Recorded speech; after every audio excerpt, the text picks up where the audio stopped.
All right, welcome to Season 2, Episode 14, also known as Episode 46 of the Retro Game Club podcast. I am Hugh, and joining me is someone who is very sorry for telling everyone to use NES cleaning carts to treat infectious disease, Rob.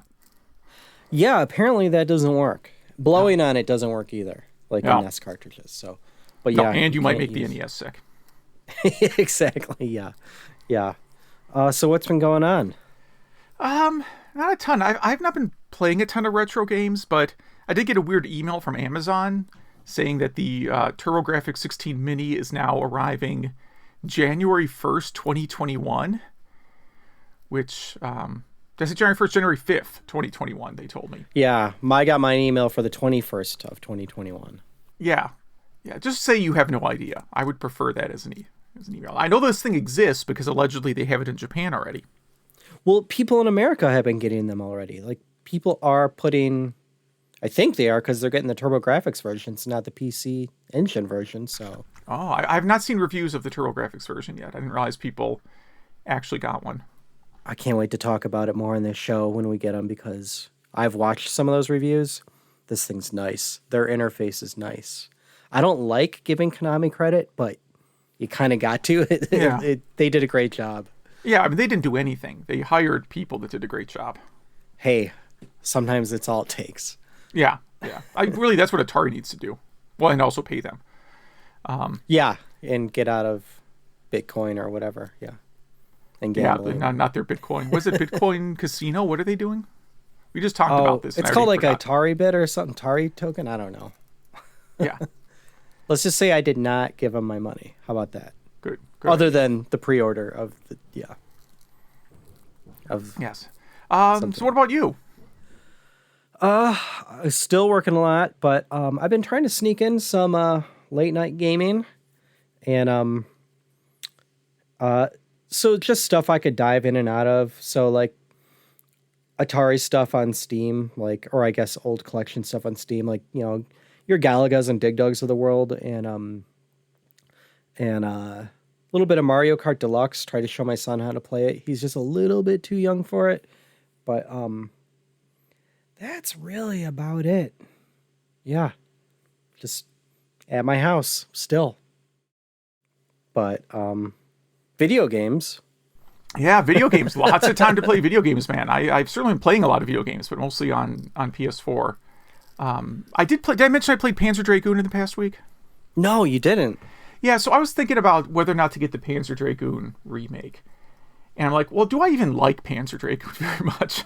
So Yeah.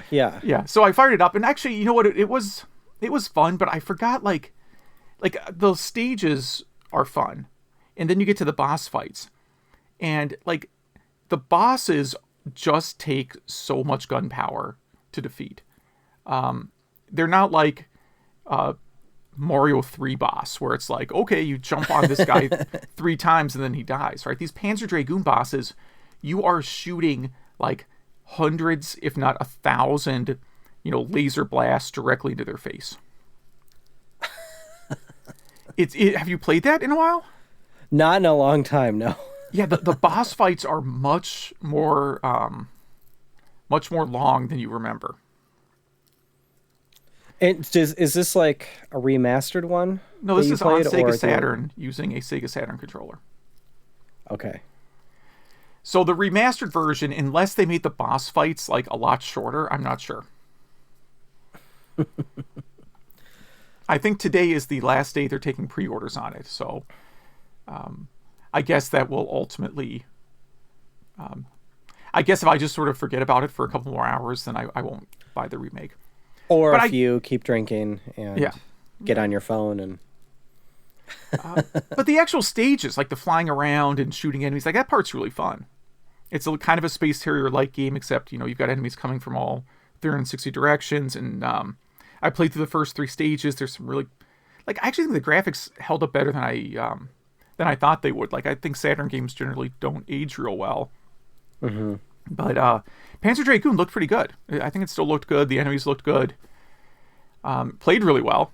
I was using the Retrobit Sega Saturn Repro controller. Yep, I love those. Yeah, and it was just like playing it in 1995, really. Except wirelessly, right? Oh No, no, I used the wired controller. Yeah, yeah. Huh, yeah. Yeah, Yeah, that was fun. So I played that in the past week, and been trying to get my youngest kid to learn how to play Bust a Move. That's a difficult game. How old is your youngest? Oh, well, she's almost 12, so I think she can handle Bust a Move by now. Yeah. Because it's also a 2-player game. And then, like a lot of families, Wii Sports has come out of the closet here. I'm debating what's the new one? The Ring Fit. I'm debating it. It's sold out everywhere. I know. I know. Because my wife asked about getting that because she thought that would be a good game to get through the next couple weeks. Really, because it's like long. too cold to go outside, and you can't exercise outside right now either here. I hear it's a good. There's a podcast I listen to where one of them uses it a lot, and they're actually professional, video game review people. Oh, okay, yeah, opposite of us. Yeah, and he actually really likes it. Says it did its job. So hey. Yeah. I mean, I probably would buy one if it wasn't sold out everywhere. I guess I haven't been to Target in a couple of weeks, but part of the new restrictions here in Illinois is like they're saying you're supposed to wear face coverings if you go outside. Mm-hmm. And all I have is a Friday the 13th Halloween mask. That counts. Yeah, what if I put that on with a hoodie and just put the hood over my head and the mask on? I have a ski mask that I use to shovel snow. Maybe I'll duct tape a Virtual Boy to my head. Yeah, it's the mouth you're supposed to cover. No, I know. That's the ironic part. Oh, you put the Virtual Boy over the mouth. I think you'd suffocate. The ski mask, I could at least, I would be hot, but I could still breathe. So that will certainly make my next trip to Target interesting. Because again, like just 6 months ago, Target security would have chased me out if I showed up in a ski mask. But now they require it. Yeah. Right now, must have times have changed. Yeah. Yep. Oh, and the other thing about shopping is, so like I haven't been to Target in a couple of weeks. I know people love my Target stories.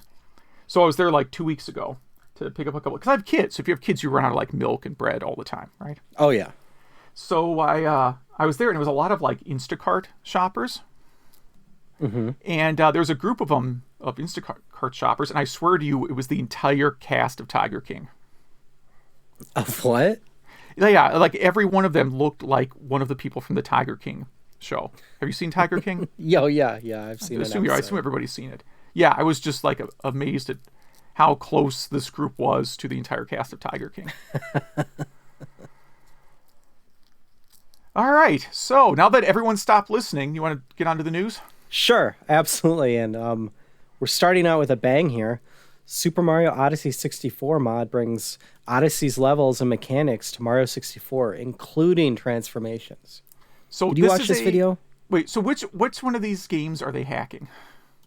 So it's Mario 64's engine and everything, but it's Mario Odyssey. But with the Mario Odyssey levels, I see. And music, and this is incredible. And by the way, I emailed this guy to see if he'd come on his show, and he didn't write back yet. Yeah, he can tell us about the takedown letter he gets from Nintendo. But he's made a ton of pretty much every mod for Mario 64 we've talked about. He's made, like, this is what he does. Okay. And listeners, please watch this video. It's crazy. Like, the music in Mario Odyssey is pretty complex, and it's perfect in this. And it's obviously, the Nintendo 64's wavetable and stuff like that. It's just, this thing blew me away. And the fact that he got the mechanics right in this, like, yeah, they're a bit chunky, but this is crazy. How many people do you think worked on Mario Odyssey? 200. 30, 1,000, 200? Yeah. 200, yeah. This is one guy that built it in Mario 64. Just insane. Yeah. Yeah, it's pretty nuts. This is my new hero, I think. Yeah, so definitely check this out, and hopefully one day he's on the show. Yeah, that'd be good. So let's see, a little bit of sad news. I suppose everyone who has taken computer science is familiar with Conway's Game of Life. Unfortunately, the creator of Conway's Game of Life, John Conway, passed away from COVID-19 in the past week. So Yeah. it's things like this. Again, I know we talked a little bit about you can be bummed about having to stay at home and everything being closed, but this is part of the reason why we're doing this. Yeah. But yeah, unfortunately, he contracted COVID-19, passed away, and over here on Ars Technica, they have a nice write-up about his life. He was actually not.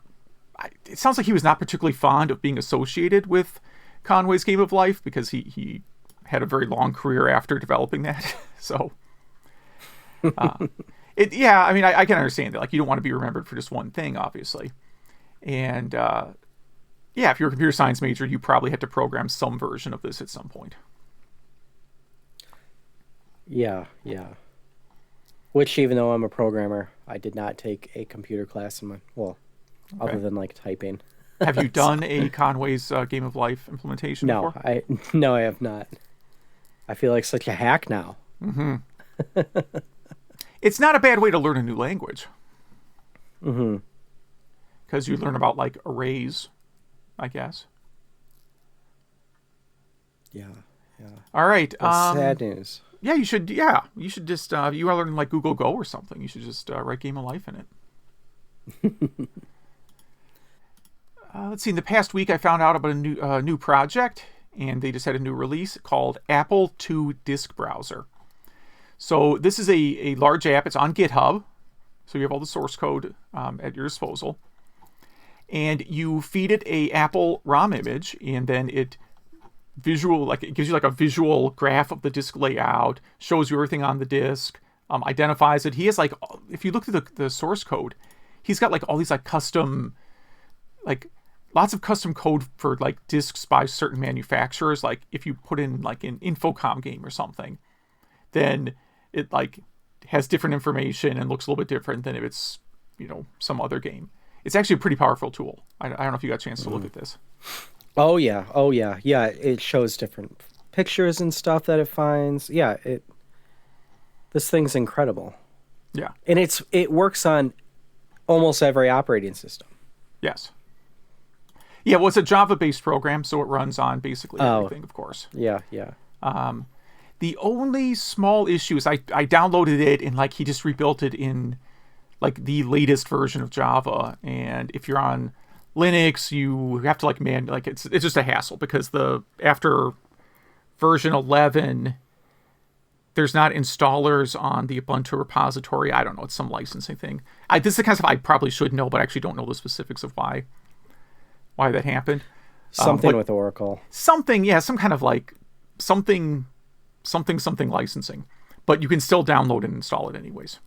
There's really no restrictions on it, so it's still a free and open language. This abandoned computer store is a time capsule in early 2000s tech. So yeah, this is out on Vice.com, and this comes to us from what they describe as a small Oklahoma city. And it's a store that I guess closed up around, they say the early 2000s, but looking at the merchandise, they might be a little generous in that estimate. Yeah, this looks more 90s. It does, but you don't know how much. I guess 2000 and 1990 are pretty hard to tell apart. 2000 and like 1998 are hard to tell apart, I mean. Yeah, it's like after 2001 where things started changing a little bit. Yeah. And they didn't get to go in the store. They just have photos through the windows. And I want to live there. Oh, yeah. Pretty much. Yeah, a bunch of CRT monitors and the cow boxes from Gateway 2000. What else we got here? Yeah, see, they have computers with 5.25 inch drives still, which is why I'm like, oh, 2000, that was pretty much dead by then. And then they have like Spectrum 16 audio cards. A lot of like sun-bleached copies of Norton Utilities. So it's quite a mix mash, but it looks older than 2000s to me, is really all I'm saying. Mm-hmm. Mm-hmm. And I guess they must have gone out of business 20 some years ago, and whoever owns the lot, whoever owns the building, didn't find a replacement, didn't throw their stuff out. Whatever. Yeah, I guess there was an auction or there's gonna be an auction, something like that. But yeah, I want to live there. In strange news, the MYST TV series will be written by X-Men First Class writer Ashley Edward Miller. Now, first part of that is there's going to be a MYST TV series? Right. I was going to say you buried the lead a little bit with that. So yeah, a MYST TV series. I guess it must be like Lost. I don't know. So this person produced Terminator: The Sarah Connor Chronicles, which was a TV show, which I heard was one of the best things that came out of the Terminator universe. Okay. He and also Black Sails. co-wrote Agent Cody Banks. Well, there you go. Isn't that like a kid's thing? Yeah, it's with Right? the guy that was in Malcolm in the Middle. Oh, jeez. But he's done other stuff. So also worked on Andromeda and Fringe. Yes, and I loved at least the first 2 seasons of Fringe. I loved those. Yeah, I have no doubt he's perfectly qualified to write the MYST show. And so, yeah, this article makes a good point that MYST canon spans over 10,000 years. So this could really go anywhere. So does it say what it's going to be on? Like, is this a Netflix thing? I haven't read this story in like 2 weeks or whenever it came out. Well, anyway, yeah, please write us if you're interested. If you actually would be interested in a MYST TV show. Now I'm going to watch it just because it's video gamey, but I'm not sure this is something we needed. Yeah, I don't know. Like I said, I think I can only see a show sort of in the format of Lost working for MYST. Mm-hmm. So yeah, we'll see. Like MYST is kind of just one protagonist. It's just the player, and then there aren't really like other characters in the main game. And I never played any of the sequels, so I don't know. I don't know all the lore. Yeah. Have you ever endgamed MYST? Have you ever rolled credits on it? No. I don't think I have either. No. It's one of those games that I guess if you know what you're doing, you can win it in like 15 minutes. Mm-hmm. So Yeah. I guess I could look at an FAQ and just do a power through. But I don't know what fun that is. I think that really the appeal of MYST for me was just looking at the scenery. Yeah, it'd be better just to watch someone play MYST on YouTube. While you do something else. A remaster of Star Wars Episode 1 Racer coming to Switch and PS4. Now, I have Star Wars 1 Racer on PS4 already.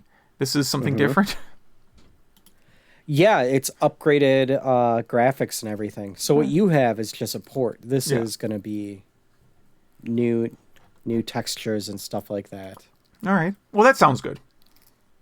Yeah, and we've got to be, out of all the podcasts in the world, we have got to mention this game more than them, right? Yeah. We talk about this game probably every other episode. Yeah, well, it's a really good Star Wars game, and I don't think it gets enough credit.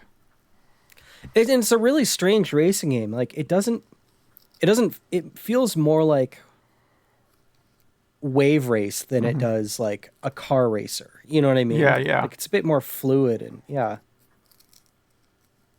So looking forward to that. I hope it's not too expensive. Coming out May 12th, which is pretty soon. Yeah, if it's on Switch, it'll be like $60 for a couple months, and then $30, and then like one day it'll be 4th of July, and you'll log in, and it'll be like 14 cents. Yes. All right. Miyamoto congratulates HAL Laboratory on turning 40. Yeah, so Hell Lab was where part of the Nintendo where Donkey Kong, Pinball, Gorf, what else? 3D Hot Rally, Kirby, and I guess the original incarnation of Smash Bros. All developed there. So it's just kind of a think tank of game developers within Nintendo. And it's where Miyamoto started, and I guess he still runs or advises at least. Yeah. Well, I don't think he ever worked at HAL. I think he worked with them heavily in their early days. Okay. And obviously the former president, Satoru Iwata, came from HAL. Mm-hmm. Yeah. So this is a nice article, translation from Miyamoto, just little blurbs from him talking about it. And 40 years, wow. Let's see, and that was on Nintendo Life. Yes. And I think sticking with Nintendo Life, if you're into homebrew development, there is now a version of BASIC, SmileBASIC 4, for the Nintendo Switch. Not super retro, except the games being demoed are all very retro-looking games. This is insane. And this is a real product coming out. I guess it was going to come out on 3DS, but... or there was an old version of it. Mm-hmm. But yeah, you can use a USB keyboard and mouse with your Switch and program some BASIC. You can learn to code on your Switch. This is great. Mm-hmm. I wonder if they're going to have Labo support for this. That would be neat. It would be something, that's for sure. Apparently there is also a 3DS version that sounds like you might get when you buy the Switch version. Oh, huh. Wow. Now, the page for it on the Nintendo site here really needs a good solid grammar check. I've only skimmed this. Is it pretty bad? It's bad. Guide for program beginners is included. Oh. Huh. So there you go. Yeah. Yeah. There was another really bad one here. Where is it here?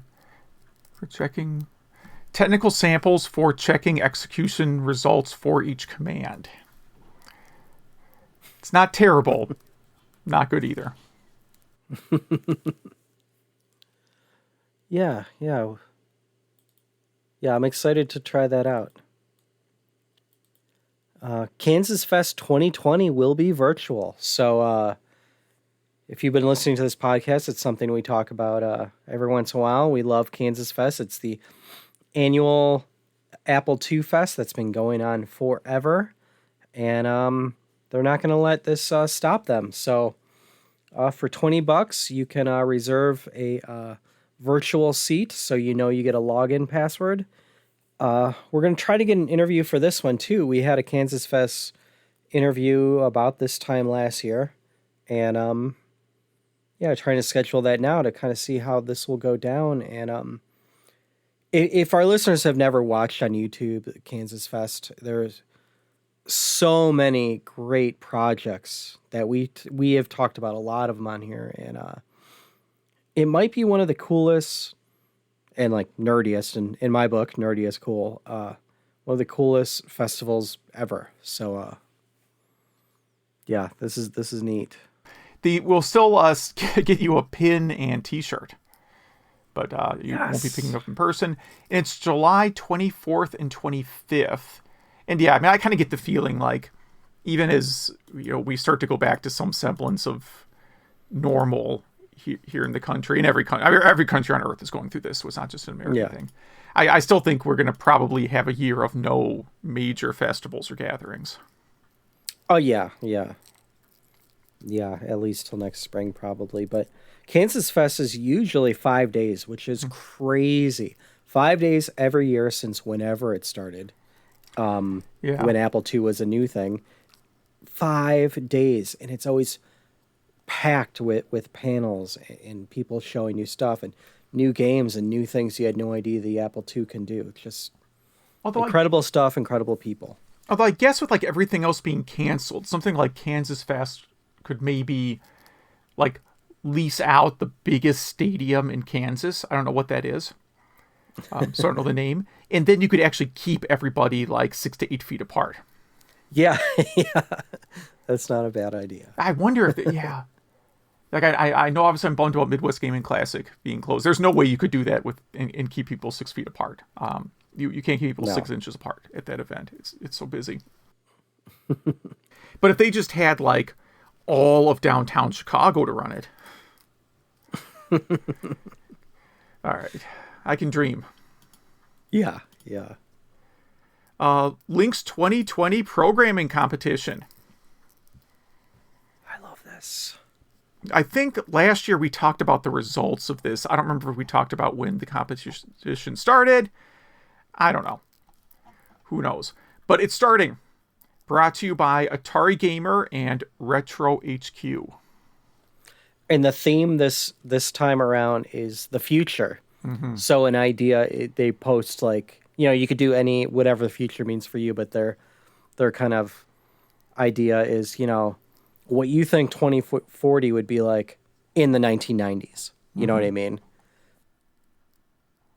Your program has to be done. You can't submit anything that you don't personally consider finished. And but you have until August 15th. Yes. Please, at least one of our listeners, please do this. Yeah, if you kind of look at this competition, there's maybe a smallish group of people who tend to dominate it. So I think you get the same maybe 5 or 6 participants every year. But my understanding is like the core programming isn't drastically different than doing NES programming. Huh. Obviously, it's more powerful, but it's the same CPU. I think if you could do NES programming, maybe like, having to learn a new sound chip might be the hardest part. It's just, I couldn't imagine getting a game done that fast. August isn't that far away, and coding that much assembly could take a while. Mm-hmm. All right. Yeah, we got to remember to get the results for that. This one I posted on 8BitDo. 8BitDo released a new TurboGrafx PC Engine wireless controller, which looks beautiful, except... Do you want to say it or you want me to say it? Oh, hold on, I didn't look at the price yet. Go ahead. No, it's not the price. Okay. It has 4 buttons. Sure, why not? Now, I can't figure out... Now, it looks exactly like a TurboGrafx and a PC Engine and a Core Graphics controller, except it has 4 buttons, and both of them say 2 and 1 above them. Yeah, so one's rapid fire, right? That's what I'm assuming, but I can't find that anywhere. So, Oh, okay. So this is to use with your PC Engine Mini, your TurboGrafx Mini, or it works on a Switch. Hold on. Special features. Turbo function. But still, it doesn't say different buttons that weren't on the original for Turbo. Like, why couldn't they just put the Just a little bullet switches? point saying different buttons. Yes, yes. That's all you want. It's just to That's say all I want. different buttons. Different buttons, not the switches. Okay. It's $24.99. Doesn't sound too terrible. No, not too bad. And this will work with the TurboGrafx 16 Mini that may or may not come out? Yes, and the Switch.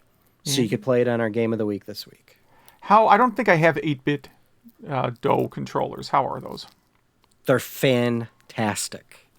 All right. I have 3 of them, and they are all flawless. I have the one for the Super NES Classic, and I have the Sega Saturn one, and I think the Genesis one. Oh no, the SNES Plus I have. Yeah. So I We'll could talk about use those this later. wirelessly with the TurboGrafx Mini. Yes. All right. Maybe I will just... I actually think the Core Edition is the best looking one. Yeah. It kind of looks like the Turbo Duo controller. Kind of does. Well, here, I will do pre-order add to cart. Hold on. How do you do that on Amazon. All right. That sums up our news for the week. And I do have to say, we have 1, 2, 3, 4, 5 news items we've already saved for next week. I'm going to start drinking now. All right, so what are we talking about? We are talking about console controllers. So Hugh and I emailed a few times this week saying, like, we should do a topic this week. Let's not do an interview. Yeah, well, we tried to do an interview, but it kind of fell through. Well, yeah, I have a lot of emails out there for interviews right now. And I promise, listeners, we're going to get back to some big topics soon. There's this one thing at work I need to get done before I could really dive into some stuff for this podcast. Yeah. But anyway. And you can work on getting Kanye West on the show to talk about the TurboGrafx. Yes, or, there's some big ones, yeah. Miyamoto, I don't know, with a translator. Yeah, that's really going to happen. Or without a translator. Even better. That could be hilarious. That would be tons of fun. But so... we thought, what could we talk about this episode? And I actually think it was right after I saw this 8BitDo TurboGrafx wireless controller that I thought, let's talk about controllers. What's our favorite original controllers? What's our favorite modern controllers to use for retro gaming now? And maybe a few honorable mentions, stuff like that. So you want to start? You want me to start? Why don't you start? Because I put mine together at the last minute. Okay, so I don't know if it's nostalgia or just I have small hands or something, but the original NES controllers, they just feel right to me. So I put that as my number one favorite controller. It seems like a cop-out, but it just... something happens where I just play great with that controller. You can hand me another 2-button controller and it just never feels right. The TurboGrafx one was a close second for me, because of it almost felt just like a upgraded NES controller with the turbo functionality, but I just disliked how you could somehow accidentally press start and select at the same time and reboot your system. Oh yeah, that was sweet. Just not cool at all. And the Neo Geo stick, the original stick, it's the first thing that felt professional. It was that controller that no one played as a kid because no one was rich. And I have one now because I could buy one used on eBay and they just feel so great. And those were my favorite original controllers. I'll do some honorable mentions later. How about you? So original controllers, by the way, I do disagree on the Nintendo controller because I thought it was a great controller until I got the revised version of the NES that came with the Wishbone controller. And then you will never go back to the rectangular Nintendo controller. Okay. Once you use that.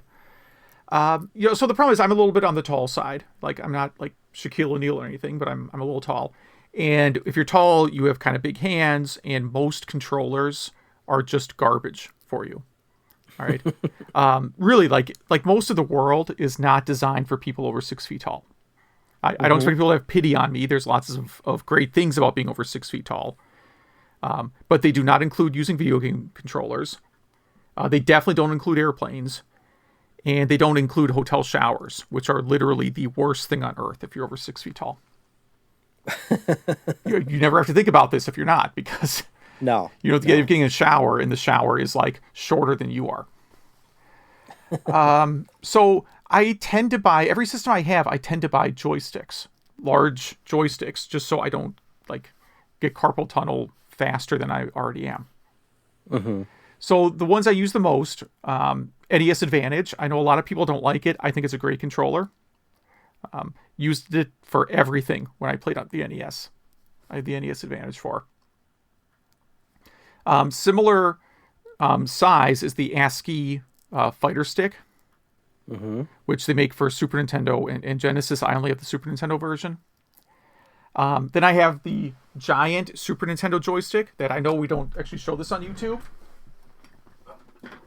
But here you can, so you can tell the, let's see, where's my, I lost my window. There it is. So you can tell the listeners how would you describe the size of this joystick?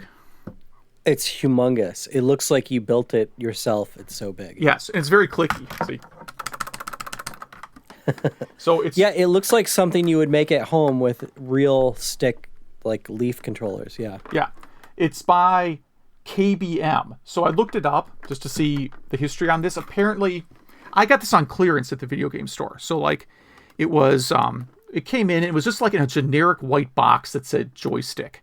Like it was the most generic thing ever. And it was, I don't know, like $50 when it came in. And then just one day, it was like, you got to get rid of those joysticks right away for like 99 cents. So I'm like, well, I guess I'll buy one of those. Why not? Giant joystick, right? Yeah. And then looking into it, it seems like these guys, KBM, like ripped off this joystick from another company, and there must have been a lawsuit, and they couldn't sell it anymore. So I think that's how I got it so cheap. That looks really nice. It really looks like a modern fighting stick. Yeah, it is a awesome joystick, and I again use it. I even use it for like Super Metroid and Zelda. Huh. It's great. Wow. Now, going back to ASCII, is ASCII still a company? I haven't heard that name in a long time. I don't think so. I don't know. They have... Nope, wait a second. I have no idea. I'm going to go ahead and say no. Let's say no. Our listeners can correct us.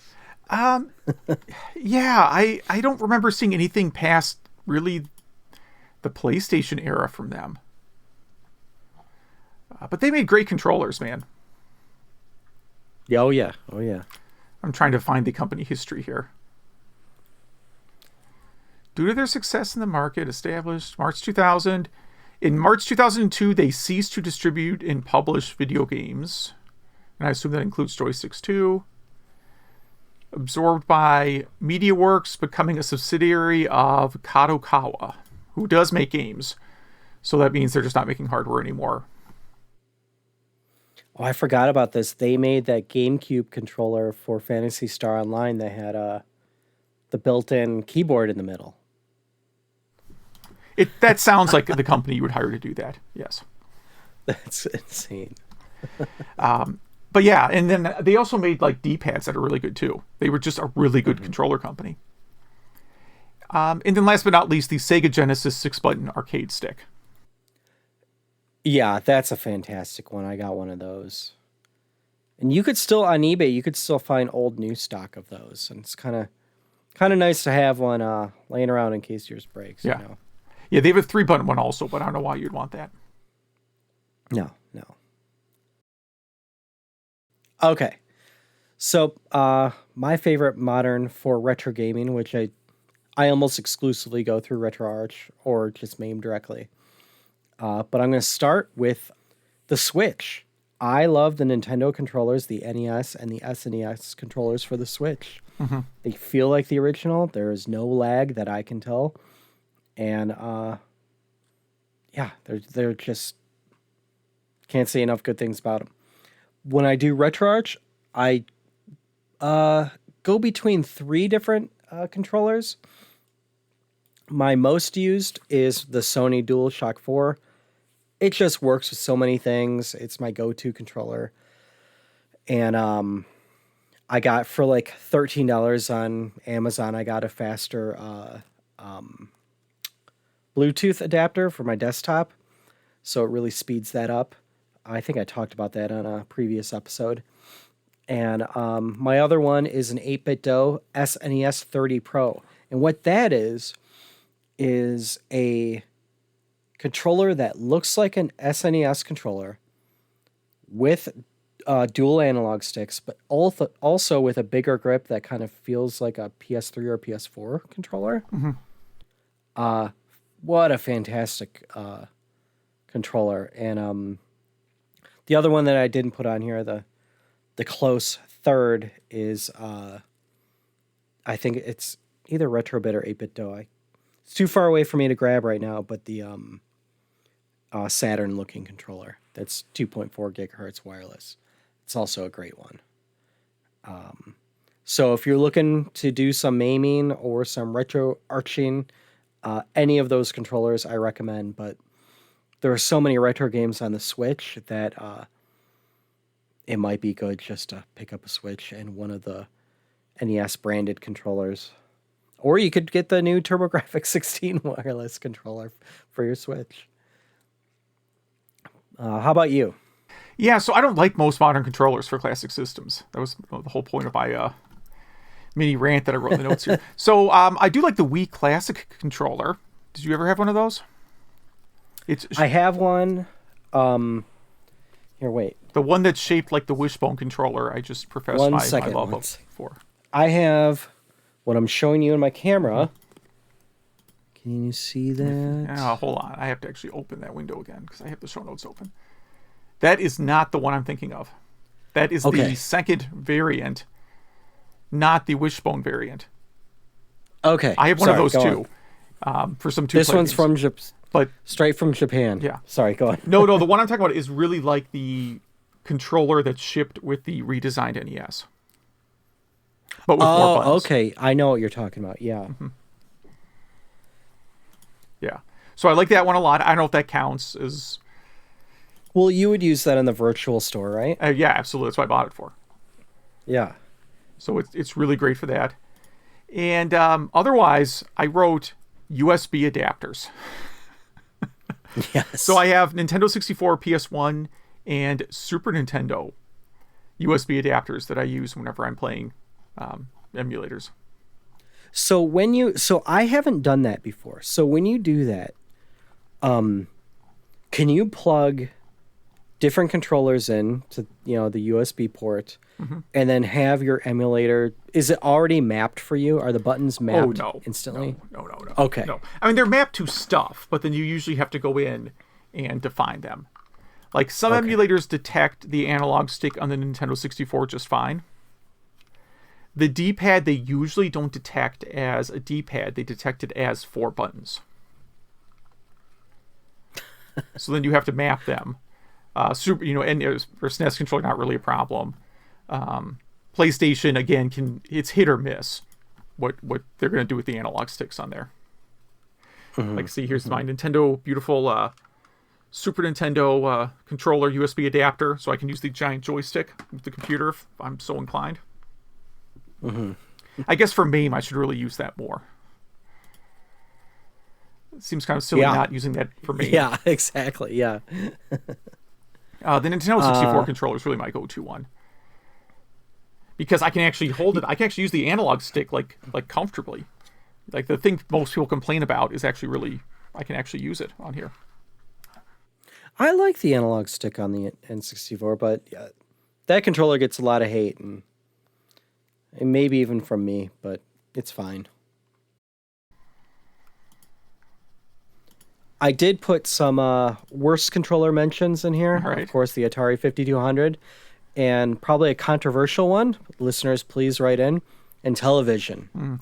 I never liked it. I would have argued with you. I used to like the television controller a lot, and it's still good for certain types of games. But yeah, I was playing my youngest kid. We were playing some Intellivision recently, and I'm like, this controller's really uncomfortable and awkward. Yes, mushy and yeah. It's just I was like, you know what? This wasn't a good controller after all. Even as a kid, and I mean a young kid, I would play Intellivision a lot with my cousin, and I would think to myself, if I had a different controller, I would be better at this. And this is when I was, 8 years old or something, But the 52 controller has to be the all-time worst controller ever, right? 5200. 5200. I haven't really used it a lot. Maybe once or twice. Mostly because it's hard to find working ones. So I guess it must win by default then. Yes. Well, they break very easily. Yeah. But go back to the television controller real quick. There are a lot of games on that system that just wouldn't work, though, without the numeric pad. So I mean, it lets you do a lot of things that you couldn't do on, like, the 2600. And it has the cool overlays you could put on it and stuff. I did want to mention, and this could be for your giant hands also, that an honorable mention of the Dreamcast controller, simply because I thought it was a good design, other than where the wire comes out and the VMU. Yeah, I got to buy a USB adapter for that, because I would definitely use a Dreamcast controller with some games. Yeah. Oh, well, I used to use it for SNES stuff a lot when I was just emulating on my Dreamcast, and that actually felt pretty good. I mean, the emulation wasn't great, but controller felt good. But should we you have any closing thoughts on this random controller Not topic? no, I don't. I mean, like I said, I have a few favorites. Um, Generally, anytime I get a system, like first thing I do is try and find a larger controller. Even with the Saturn, I typically just use the giant, and it's the word I like the giant Saturn controller is really awful. Like it's a bad controller, but it's really big. Have you used the giant Saturn controller? I think I have one. The one that was like Well, you would get a copy of it with Nights into Dreams, it was called like the 3D something something, like it. Yeah, maybe. Yeah, yeah. I have one of those in a box somewhere. yeah. I have And This, I know it's going to sound like a crazy person, but I have 4 of those in box. You never know when I'm going to need 4 Saturn controllers. you never know. Yeah. I mean, I don't have a 4-player adapter for the Saturn, so I think I thought I was going to play a lot more Saturn than I actually did, so I wanted to make sure I had a good stash of original controllers for when I wore out my first controller playing so much Saturn, I guess. We should get more Saturn games on this podcast. Yeah, we it's should. been I a mean, I know I while. talked about Panzer Dragoon a little bit, which, again, I do really enjoy, but I would have a hard time buying it again, at full price right now. Yeah, yeah. Well, speaking of games, should we get into some game club? Yes, yes, yes, yes. Why don't you start with Saint Dragon? Also, Yeah, the name of a death metal album, it sounds like. I know. That's like the best band name ever. So, Saint Dragon is a horizontal scrolling shooter made by Jalico. Well, produced by Jalico, made by NMK, who they're not linked very well in Wikipedia, but they made a few other shooters. They don't have that many games under their belt. Jalico published this, and it was in the arcade, Atari ST, the Spectrum, PC Engine, yada yada yada. You play as a cyborg Saint Dragon who's rebelled against the tyrannical monster cyborg army. So there's that. And I have to say, I really enjoyed this game. I picked this because it was available on the Switch and it was really cheap. And it wasn't a game I ever played before. And I'm sure it's like, $1,000 on PC Engine or something.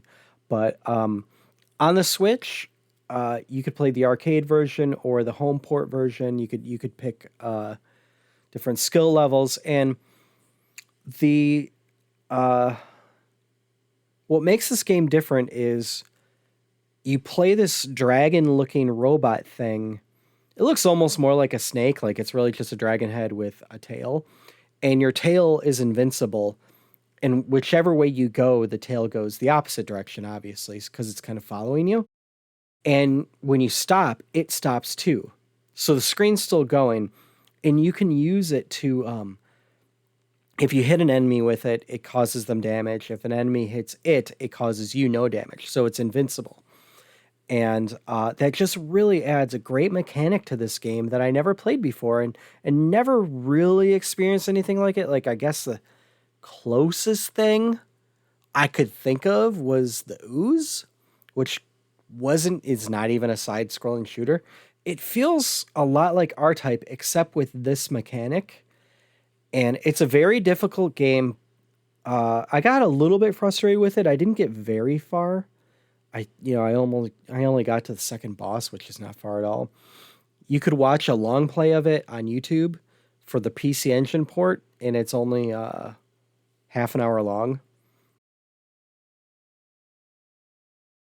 I played the arcade part or the arcade port of this on the Switch. I didn't have time to really dive into anything else other than watch this long play and look at the Spectrum version. The Spectrum port of it was pretty impressive, and I'm known on this podcast for kind of dumping on the Spectrum's graphics, but they did a good job with what they had with it. So I would definitely give this game a you should probably check it out rating, whether you emulate it or get it on Switch. And yeah, did you get a chance to look at this one at all? So yeah, I played the PC Engine version, and yeah, I liked it. I'm not usually huge on shooters, and no, I didn't last like a really really long time or anything. But yeah, it was a fun game. Definitely enjoyed it. I thought it reminded me a lot of R-Type. Yes. I liked how if you died and had to start over, I think it only, I could be remembering this wrong. I think it only takes away one of your power-ups. So just like an R-Type or, I don't know, Salamander or something like that, you keep getting different power-ups and they kind of add to each other and compound. If you die, they don't take them all away, which really helps. How far did you get? Only through the first stage. It's hard, right? It is. If this was released for the Genesis in America, I think it would have been really popular. Yeah, I think it would have been. It felt like a Genesis game. Some of the graphics reminded me a little bit of Target Earth. Have you played that? No, Okay. no. So yeah, Target Earth was a since you mentioned Genesis, that came back into my mind. So that was a Genesis shooter, fairly early, maybe 1990 release. Huh. Genesis. There we go. Okay. It's not. I mean, it's similar only in like sort of color palette and background graphics. Okay.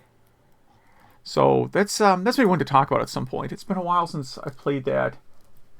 And oh wow, yeah, this game looks cool. Looks like a Thexter type thing. And I think I own a card of this. I think we've talked about this before. I think I brought up Thexter and you brought up this game, or vice versa. I think we've had this conversation. Yeah, I think so. It's just a shooter I played quite a bit on the Genesis. Yeah, this looks cool. But anyway, Saint Dragon, I definitely give it a thumbs up. Great graphics, great gameplay. If you're up for a challenge, this is definitely it. I like the music too. The first level has like some kind of fun jazzy music going on. So, Smash TV. Yeah. So this is another game I played with one of my kids this week. Actually, my youngest kid. Okay. Probably not a good idea. But we're going through a lot of like old games lately, just because we have a lot of free time. And I had popped in the Midway Arcade Treasures collection into the GameCube. And we did a complete playthrough of Smash TV. Because when you have unlimited credits, why not, right? Mm-hmm. And of course... How long did that take you? About an hour, maybe. Oh, that's not bad. Yeah. There's only 3 stages. Mm-hmm. So I'm against an arcade game. How you can't expect it to be that long. Mm-hmm. So it's GameCube is a good format for it because you have dual analog sticks on the system. Some of the other ports, Super Nintendo does a good job with the controls. Genesis maybe not quite as much. But it's your basic overhead kind of Robotron style shooter, but with way more enemies and, a kind of Running Man inspired plot where you're winning like toasters and VCRs and in exchange for massacring thousands of people. I think I got I won a boat or something last time I played. Yeah, well, there's a car, there's a jet, vacation, maybe? There's like European Vacation, car, toaster, VCR, home version of Smash TV. Yes, so many VCRs, so many. Maybe a year's supply of rice, something like that, kind of game showy stuff. And then the last boss is like the host of the show, but in robot tank form. If that makes sense. Yes, it does. Yeah, so it's just basic fun, and you should never use actual quarters to play this because you die a lot. Yeah. So what port is on the GameCube? Is that it's the arcade? Arcade? It's the arcade. Yeah, because it's on the Midway Arcade Treasures collection, so it's just the full arcade version. Yeah, I played it on MAME.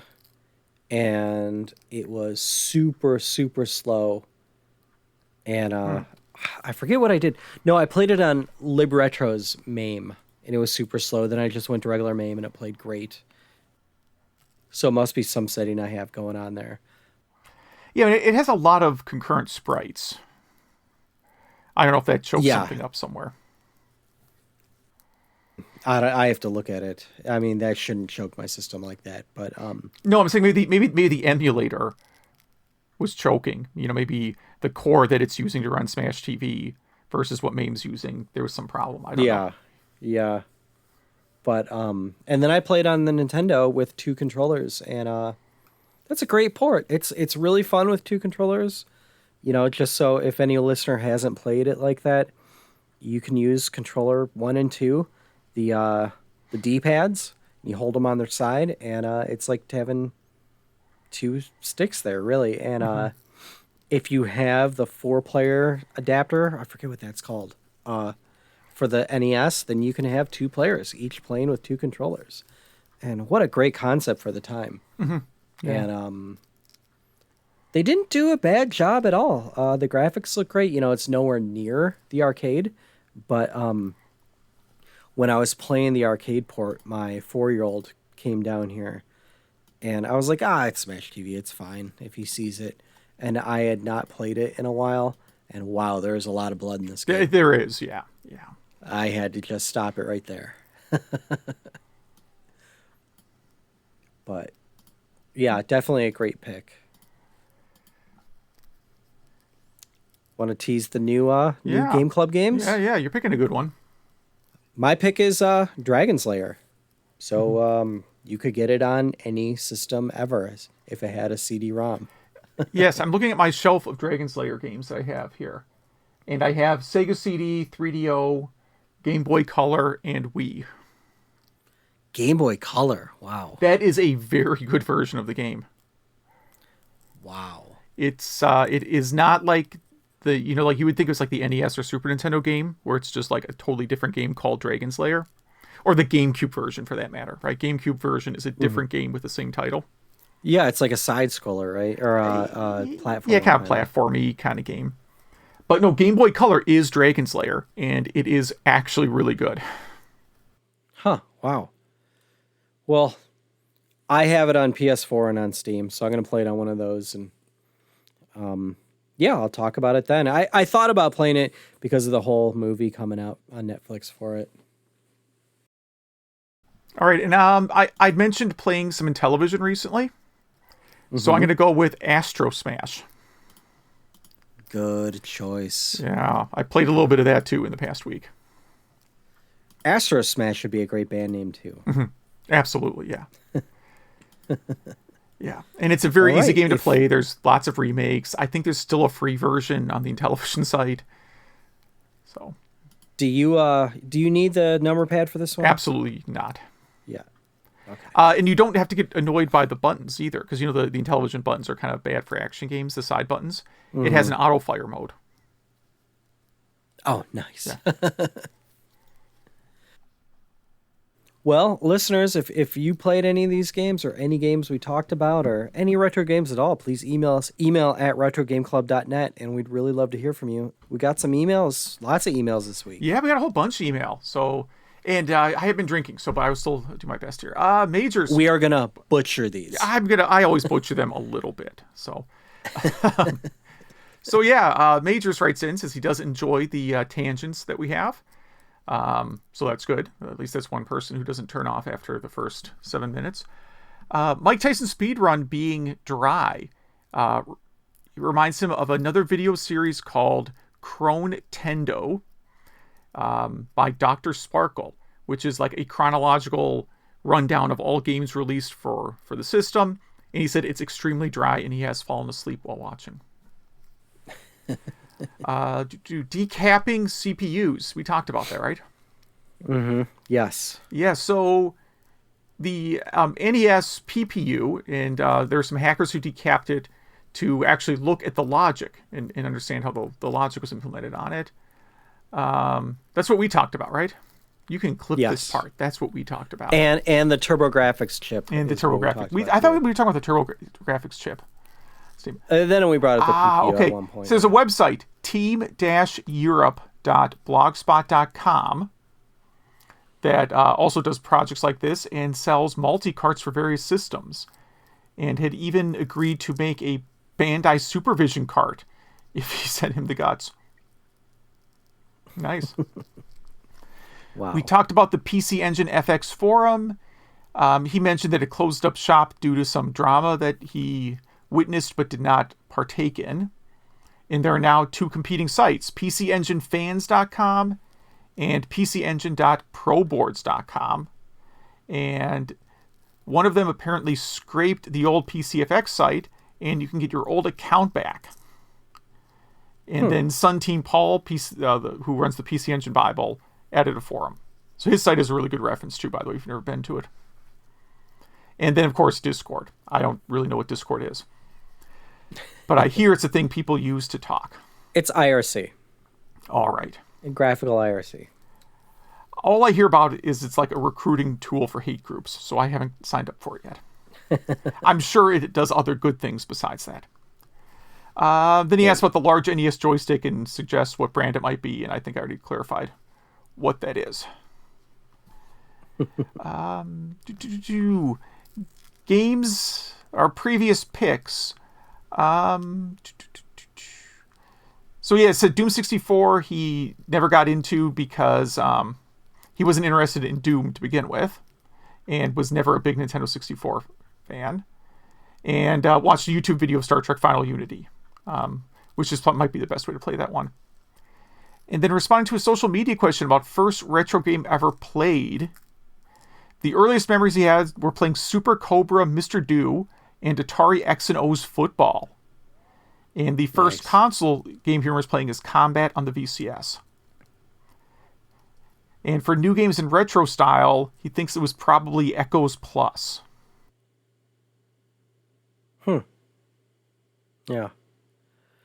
Well, thank you for that email, Majors. And we got one from Joe here. Smash TV is a lot of fun.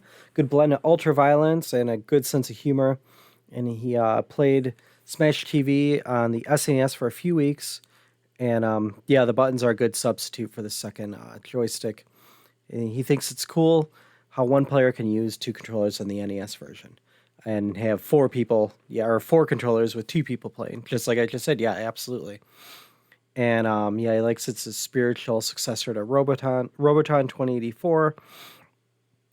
And he likes the idea of rescuing hostages instead of gathering presents in Smash TV. I tried the PC Engine port of Saint Dragon. It seems like a good port and a lot of fun. And he loves the idea of the invincible body also, and the nice power-ups that you don't lose when... everything I just said. Hey, me and you are on the same wavelength there.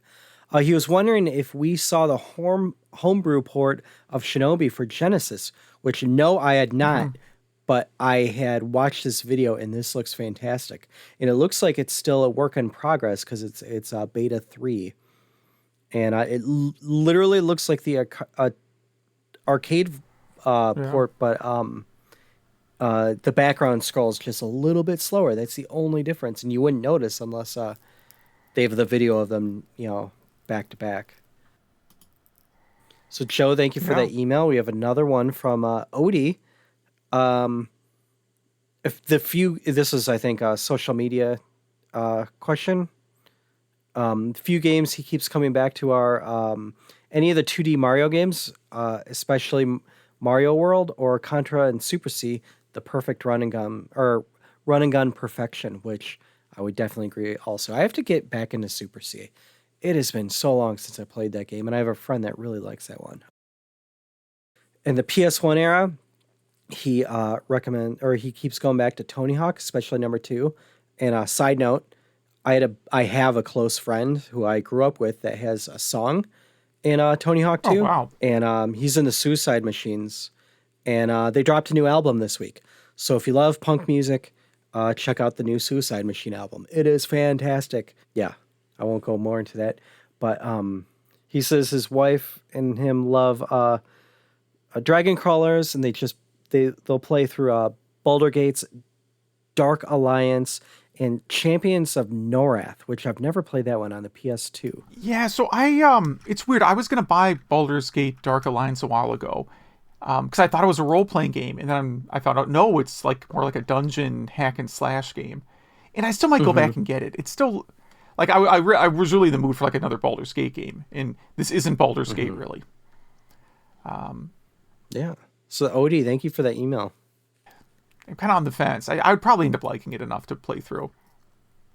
Yeah. He's got my attention with it. I wanna at least check out a video of it.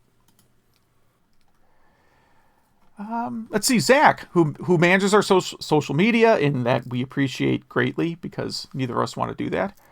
And he's doing a great job. He wrote in because he was very inspired by the games we picked, which is good. Good to hear. Saint Dragon. It's been on his short list of games since he saw the Switch port was released. So this gave him the excuse to buy it, and he was not disappointed. Obviously, you can compare it to R-Type, although he feels that it has a lesser weapon upgrade system because R-Type has a better variety of weapons. But in Saint Dragon, you keep your weapons when you die, which at first he didn't like, but was quickly thankful because the game is extremely difficult. It's brutal. Mm-hmm.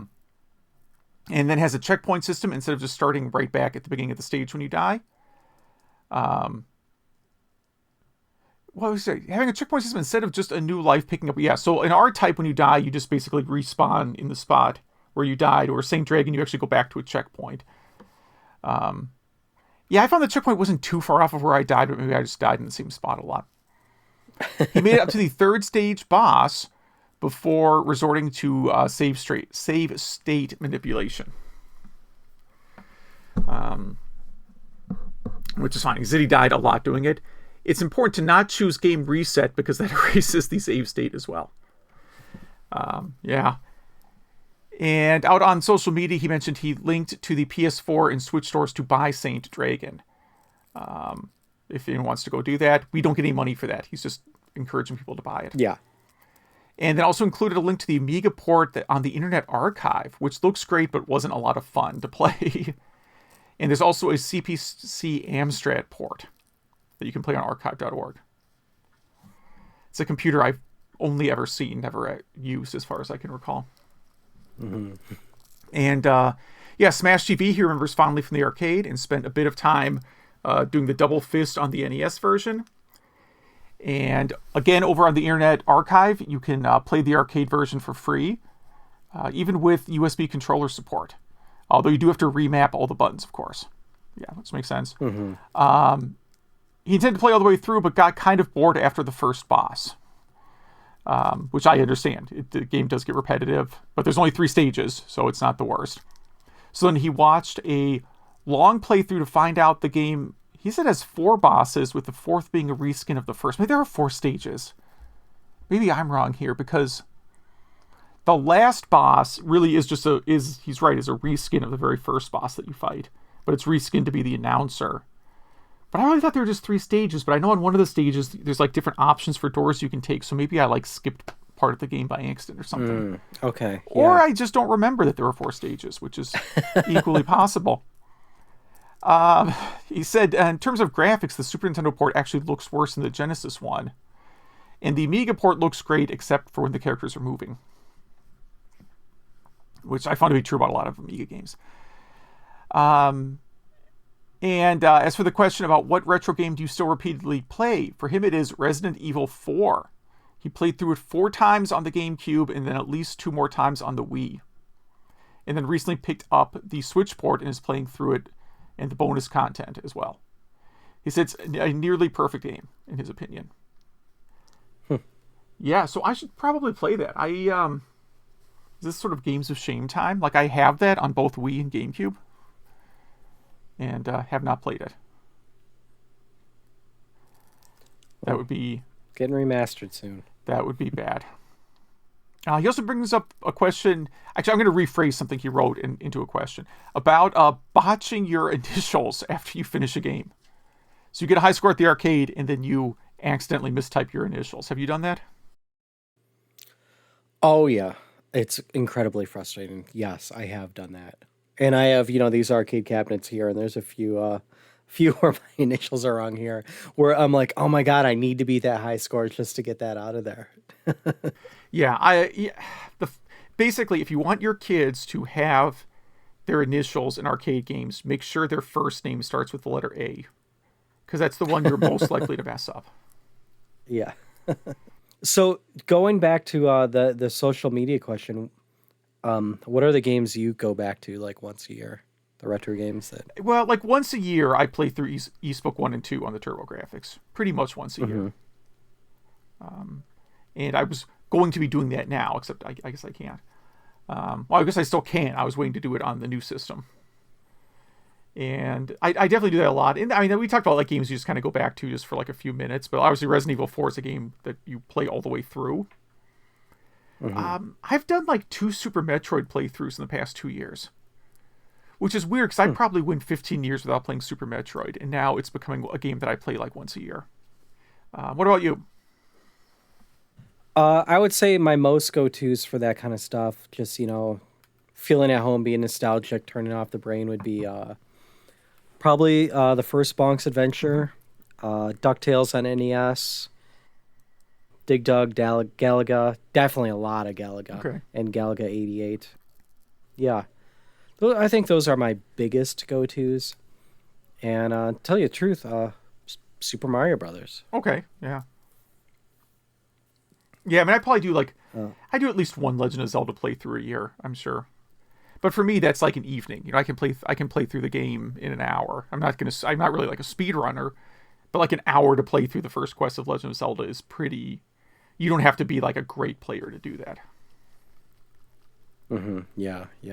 And, every time I pick up Eastbook 1 and 2 to play, which is, again, one of my all-time favorite games, in probably my top 3. So I've played through it many, many, many times.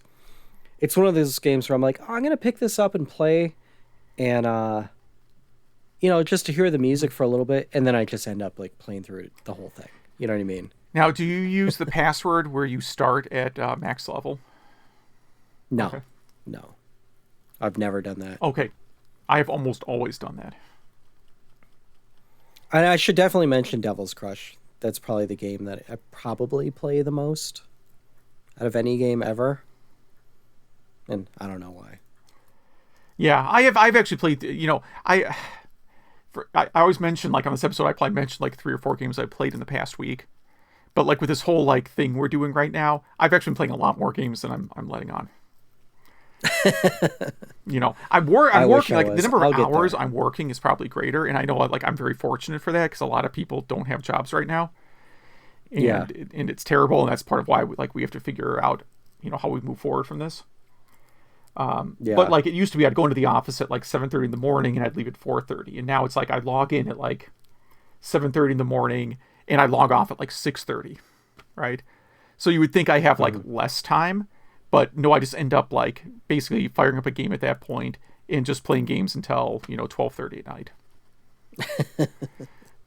Every day, unfortunately, for better or worse. I'll get there. It's constant work right now, which again, I know your work situation is very tough right now. I know you want to it's go into the show, but I understand it's pretty rough. Yeah, but I'll get there a week or two. Well, 2 or 3. But Jason also writes in. He's usually not fond of games like Smash TV, but he really does like it, and he loves the voices, especially when it says something like "bingo" and you win you're winning a toaster or a VCR. Yeah, my kid did think it's funny when you have like the mountain of toasters at the end of the level. Yeah, like, what are you gonna do with all this? Yeah, that's really funny. We had a lot of social media feedback. We'll probably have to. I can lightning round stuff pretty well, even in my current state. Retro games you repeatedly play.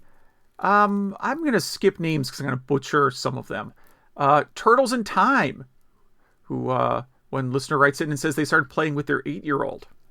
Which is good. That's a good one. Even if they don't know who the turtles are, it's still fun. Yes. Willow the arcade game. Oh, I've only barely seen that game. I really want to play that. Someone else just mentioned it to me. Willow is some people's favorite arcade games, and I don't actually remember playing it. I saw it it was like in Aladdin's castle for a week. It must not have done well at the arcades I hung out at. But I remember it looked really cool. but I never played it because it just wasn't around long. You know they're making a sequel, right? To Willow? Val Kilmer and everyone. Not with yes. Val Kilmer. I can't talk anymore. He's apparently in it. Okay. All right. Well, don't smoke. Alex Kidd in Miracle World, Sonic 2, Sonic 3, Fantasy Zone, Wonder Boy. Obviously a big Sega fan there. Some mentions any Castlevania game. Any. Ooh, that's a wide spectrum. But he loves the brutal challenge of them all. Dynagear. So does that gets a vote? Sorry. And Robotron Smash TV. Nice. Star Luster for the Famicom got a vote. And then games that got like multiple mentions are like Legend of Zelda, Dragon Warrior, Super Metroid, Dig Dug, Galaga, Power Stone 2, Tecmo Bowl, Contra, Super C, more Castlevania, a bunch of Streets of Rage games, more TMNT Arcade, Simpsons Arcade, NES Batman, Mega Man, Double Dragon, Final Fight, Donkey Kong Country, Shinobi, and Mario Bros. The only one in there I don't get, and hey, this is a whole bunch of my problem and not yours, meaning listeners, is Power Stone 2. I've tried Power Stone a few times and I just don't get it. Yeah. I'm just not very good at it. There's something about it I don't get, but that's a whole bunch of my problem. Yeah. Feedback on games. Someone out on Twitter, I guess we featured one comment here. Smash TV is a timeless classic that holds up. Arcade is best, but I have a soft spot for the Super Nintendo version. Bought it at Funko Land in '94 and still have it. Nice. Retrobit alternative Dreamcast controller. Oh yeah, we talked about the that. new one we sure did, didn't we? Yeah, the new one coming out. Let's see some feedback about how the controller looks. The VMU and triggers were a great idea, but it had problems. The lack of a second analog stick limited it, and there was the bizarre cord placement. This new controller fixes the lack of face buttons, and hopefully the new triggers will be easier on the fingers than they were when playing Marvel vs. Capcom on the original controller. And a comment about the Sega traffic safety game. Someone should make a traffic safety game now and release it for free on every platform. It's really needed. Yeah, that's hilarious. That is very true. Yeah, and the thing is, we have the technology now, right? I mean, you can make a real, like, Grand Theft Auto has really good driving mechanics. Like, you could make a really awesome traffic safety game. What about Desert Bus or Desert Simulator? Desert Bus, Desert Simulator? That one? Yes. Yes. I should, yeah, I've made both my kids play that before. How'd they do? Bored. Mm-hmm. They were not impressed. Well, if any listener has any feedback on any retro anything, please, we'd love to hear from you. And we will butcher your emails as well. Email at retrogameclub.net. Connect with us on Facebook. You could get right to the page by going to facebook.retrogameclub.net and avoid all the pandemic and political stuff going on. Go right to the retro gaming. Or hit us up on Twitter at RGC Podcast. And I think that's the first time I've ever gotten that right without having to edit it like 7 times. Nice. And I think that wraps up Season 2, Episode 14. Yeah, so thanks for listening. Thanks, everyone.